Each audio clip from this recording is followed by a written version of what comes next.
அஞ்சேலென்ற கரதலமும்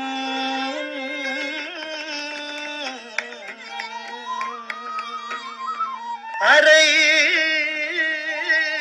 கிசைந்த புலியுடையும்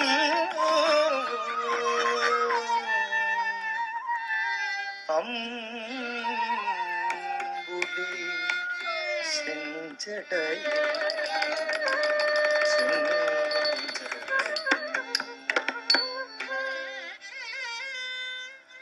கஞ்சமல சேவடியும்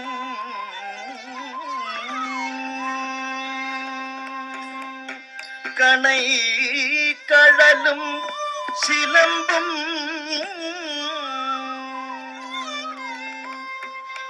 கருணை பொழிம் திருமுகமும்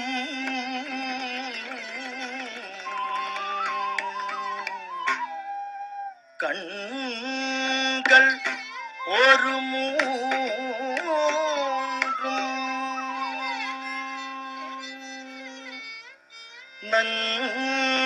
நஞ்சணிந்த மணிமிடரும்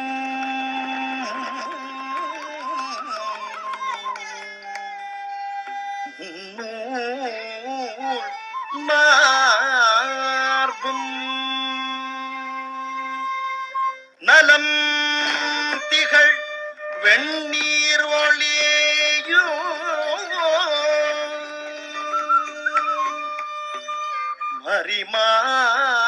மரிமானும் மழுவோ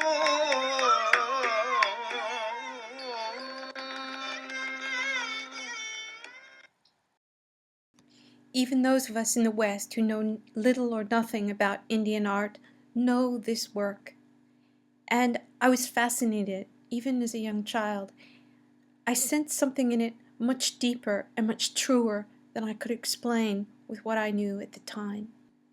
I knew that it was Shiva as Lord of the dance, but I didn't know it was also a real dance performed by real people.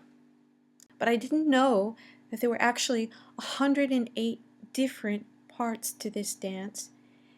Each is an individual statue, and that they could come in 32 different forms. I didn't understand that the form that on one side appeared to be a woman and on the other side seemed to be a man also represented the way the dance could be done by a man or a woman. And yet, here is a deep knowledge, a deep gift, the kinesthetic learning. And with all respect to those who understand better than I the philosophical and aesthetic principles of the statue, the depth I'm talking about is utterly practical, even prosthetic, and I would never have known the secret except for the most random of chances in my own life. My motley formal education in university was as an engineer, and I couldn't afford to go back to school as an artist, so I went to art school as the model. And in doing so, I learned a lot of interesting things. I spent a lot of time on poses and became very much in demand as a model.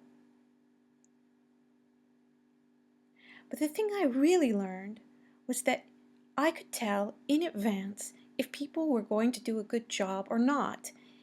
It's true that some people were more consistently productive and their work consistently better, but I could tell every time. And I could tell because they would take the pose with their body. If I had been in class with everyone else, drawing, I would have learned the same thing. But I would never have known that I had learned it. I would have simply done it unconsciously and naturally. When I was working well, you take the pose, even if it's only just the way you crook your head or move your hand. But you take the pose. When you work well, the drawing isn't just what you see, it's what you feel with your body. I I was a model for about 3, perhaps 4 years before I started really taking off professionally.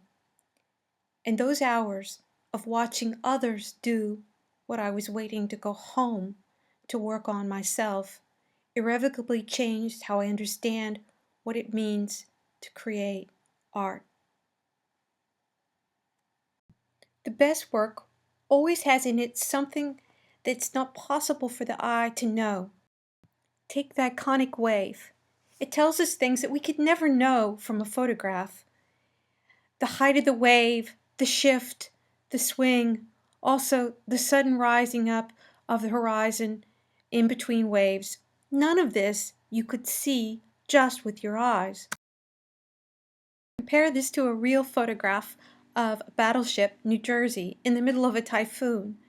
The waves don't look that big, but then look at how large they are crashing against the boat. Or yet again, compare it to a wave here seen crashing on the shore.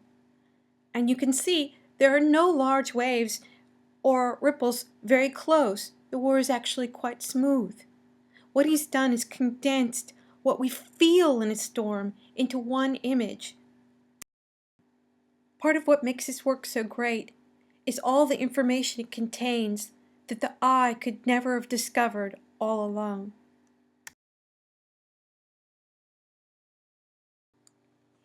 Even if you don't see your body as a machine, we can certainly learn from our body, and the things we learn we can use.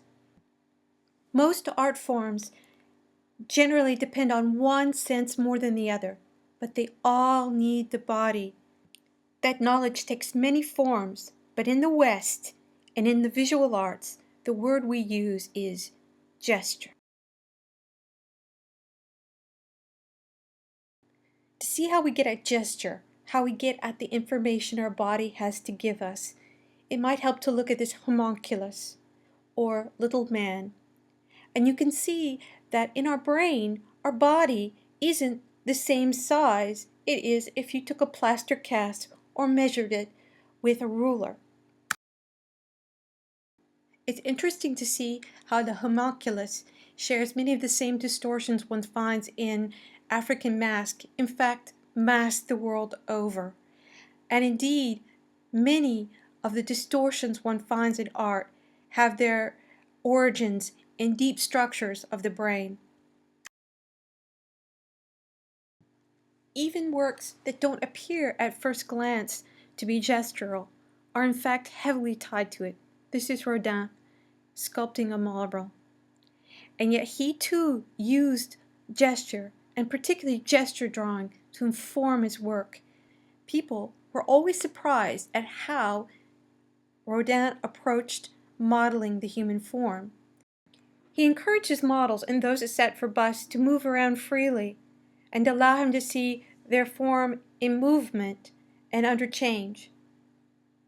And although he's more famous for The Thinker and The Kiss, these are the works that have made Rodin famous the world over.